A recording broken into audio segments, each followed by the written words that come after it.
Euzu billahi mineşşeytanirracim. Bismillahirrahmanirrahim. Sümme be'esnakum min ba'di mevtikum leallekum teşkurun. Sadaqallahul aliyyul azim. Selamun aleykum, hər vaxtınız xeyirli olsun, əziz və hörmətli tamaşaçılar. Bəhsimiz Məcmuəl Bəyan təfsiri əsasında Bəqərə surəsinin 56-cı ayəsidir. Allah Teala bu ayədə belə buyurur: Sonra siz öldükdən sonra biz sizi diriltdik, yerinizdən qaldırdık. Ləalləkum təşkurun. Bəlkə siz şükr edəsiniz. Bu ayənin zahiri mənasıdır. Allah Teala bu ayədə keçən ayənin davamı olaraq Bəni İsrail barəsində buyurur. Yad edin o zamanı ki, siz Musa əleyhissalama dediniz ki, biz sənə iman gətirməyəcəyik. Ta o vaxta qədər ki, sən Allahı bizə açıq-aydın şəkildə göstərəsən. Lən nu'minə ləkə hətta nərəllaha cəhrətən. Allahı aydın şəkildə, açıq-aydın şəkildə görməyincə biz sənə ibadət etməyəcək, səni təsdiq etməyəcək. Belə olan halda Allah tərəfindən onlara atəş gəldi, ölüm gəldi, bunlar öldülər. Bu ayədə Allah Teala buyurur ki, sonra, yəni siz öldükdən sonra biz sizi diriltdik. Bəlkə siz bu nemətin də müqabilində şükür edəsiniz. Bu ayədə birinci kəlmə lüğət bəs kəlməsidir. Əl-bəs isarətü şey min məhəllihi. Bir şeyi öz yerindən qaldırmaq mənasındadır. Əgər bir şey yerə düşübsə, onu qaldırırsansa, lüğəti baxımdan ona bəs deyirlər. Bəsin bir mənası da işarə eləyəcəm. Buyurur ki, əslul bəs əl-irsal. Bəsin əsli göndərmək mənasındadır. Peyğəmbər məbus oldu, yəni göndərildi. Məbus, yəni mursəl. Peyğəmbərlərdən ki, 313 buyururlar, mursəl peyğəmbərdir. Xüsusi risalətləri vardı, yəni Allah tərəfindən xüsusi risalətləri vardı, risalət üçün göndəriliblər. Bəs bu bəs kəlməsinin mənası. Amma dedik, əlbəs isarətü şey min məhəlli, bir şeyi yerindən qaldırmağa ərəb dilində bəs deyirlər. Elə bu baxımdan da qiyamət günün adlarından biri yevmul bəsdir.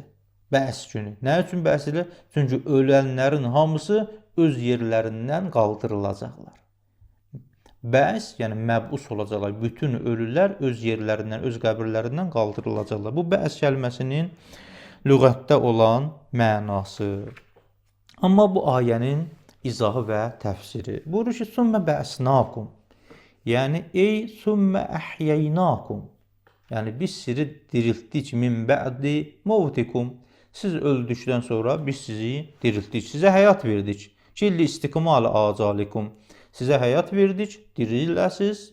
Diri olduqdan sonra öz həyatınızı, əcəliniz, o təbii əcəliniz çatana qədər yaşayasınız.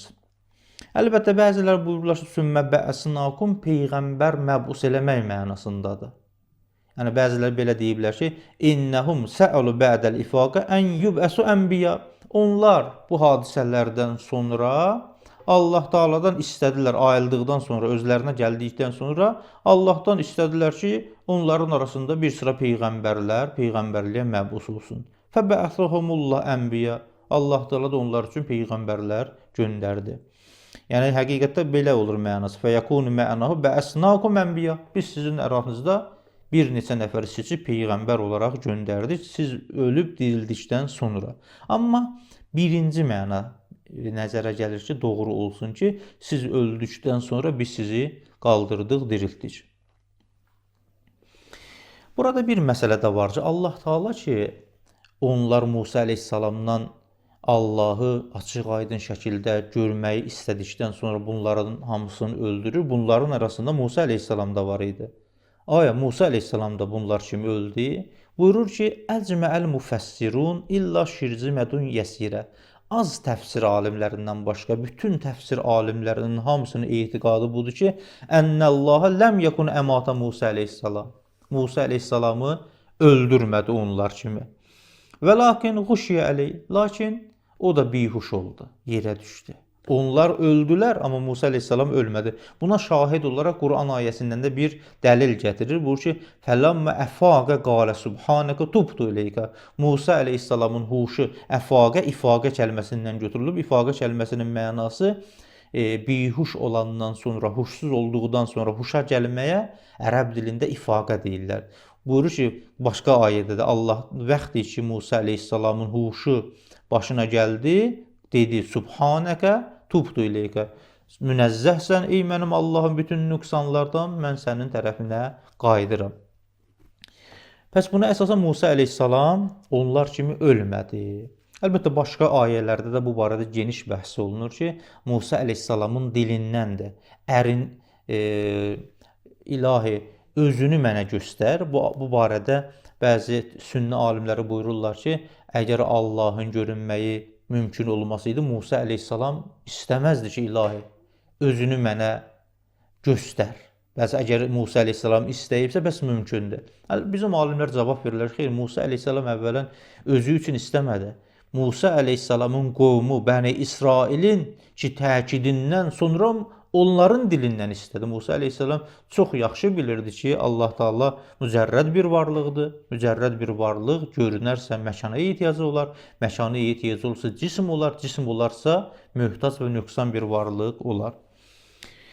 Qulhu ləəlləkum təşkurun. Siz öldükdən sonra ki, biz sizi yenidən həyata qaytardıq, sizə həyat verdik.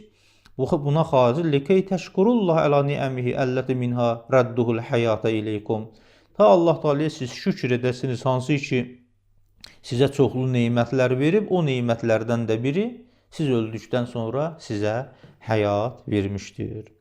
Və fi haza isbatun li mu'cizati nəbiyyina Muhammed sallallahu aleyhi və səlləm. Əminül-İslam Təbərsi buyurur ki, bu hadisənin özündə bizim Peyğəmbərin də möcüzəsinin bir növ isbat eləməyi vardı. Və ihticazı əhli müşrik ilə ərəb əlləzinə kanu qeyri-müminə bilbəs. Bu ərəblərdə ki, müşriklər idi, bütpərəstlər idi, bunlar məada inanmırdılar. Həqiqətdə Peyğəmbərimiz bu ayənin vasitəsilə Yahudilərə deyir, siz öldükdən sonra sizi dirildi. Bunlar da inkar edə bilmirlər və inkar da etmirlər, qəbul edirlər. Bu özü bir dənə möcüzədir kimə? Müşriklərə. Onlar həqiqətdə ölümdən sonraki həyatı qəbul eləmirdilər. Bu hadisə bir növ onlar üçün də dəlil və ehticac idi. Başqa bir məsələ də var bu ayədə, o da bundan ibarətdir ki, Şiə alimləri rəcət etiqadına malikdilər. Və bu ayə o ayələrdəndir ki, rəcətin mümkün olmağını isbat edir. Rəcət İmam Zaman əleyhissalam zuhur etdikdən sonra bir sıra insanlar ki, ölüblər dünyaya gəlməsi. Rəcət terminoloji baxımdan bu mənadadır. Buyurur, Əminül-İslam Təbərsi buyurur ki, "Vəstədəllə qovmun min əshabinə bihazihil ayə əla cəvazir rəcə." Bizim qovumuz, yəni Şiə alimləri bu ayə ilə rəcətin mümkünlüyünə dəlil gətiriblər, istidlal ediblər.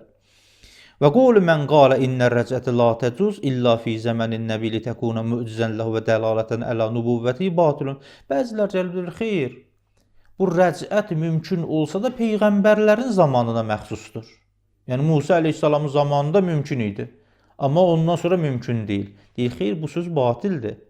Liənnə indənə bəl ində əksərülümü yəcuz izharul möcüzə əla əydil əymə və əvliya. Çünki bizim etiqadımıza əsasən, nəinki bizim deyil, çox ümmətin əksəriyyətin etiqadı budur ki, hətta imamlar da, övliyaullahlar da eləyə bilərlər möcüzə gətirsinlər. Düzdür, terminoloji baxımdan kəlam elminə əsasən ona möcüzə demirlər. Amma qeyri-adi iş Peyğəmbərlərə məxsus deyil. Allah övliyalarına, imamlar da eləyə bilər möcüzə gətirsin. Bəs bu baxımdan deyə bilməzsiniz, rəcət bir möcüzə idi, möcüzə də Peyğəmbərlərə məxsusdur. Xeyr, möcüzə Allah övliyalarına məxsusdur. Davamında bu vəl ədillə əlazalik məzkurətun fi kutubul usul. Üsul əqaid kitabında rəcətin haqqında bəhslər var, möcüzələrin kimə məxsus olmağı barəsində dəlillər vardı. Əbul-Qasım Bəlxi də deyir ki, la təcuzu rəcə məl e'lamı biha liənnə fiyə iğraun bil məasi. Rəcətə bir dənə işgal edir. Bu Əbul-Qasım Bəlxi sünni alimlərindəndir. Deyir, rəcət caiz deyil. Niyə? Diqqət edin bunun dəlilinə. Deyir ki, rəcət buna görə mümkün deyil ki, əgər biz rəcəti qəbul eləsək, bu həqiqətdə günah üçün bir şərait yaratmaqdır. Niyə? İnsanlar günah edəcəklər, bu ümiddən ki, rəcətdə qayıdacaqlar, qayıtdıqdan sonra tövbə eləyəcəklər, Allah Teala da onların günahını bağışlayacaq. Bəs bu baxımdan deyib biz rəcəti qəbul edə bilmərik. Rəcət bir növ insanları günah eləməyə şərait yaratmaq deməkdir. Amma deyir ki, bu nə sözdür, bu nə dəlildir? Biz rəcətə inanırıq. Bu sözün mənası budur ki, günaha şərait yaradırıq. Nə üçün? Bax, rəcətin mənasına diqqət edin. Rəcət əvvələn bütün insanlar qayıtmayacaq. Heç kim bilmir ki, mən rəcət edəcəm, yoxsa yox.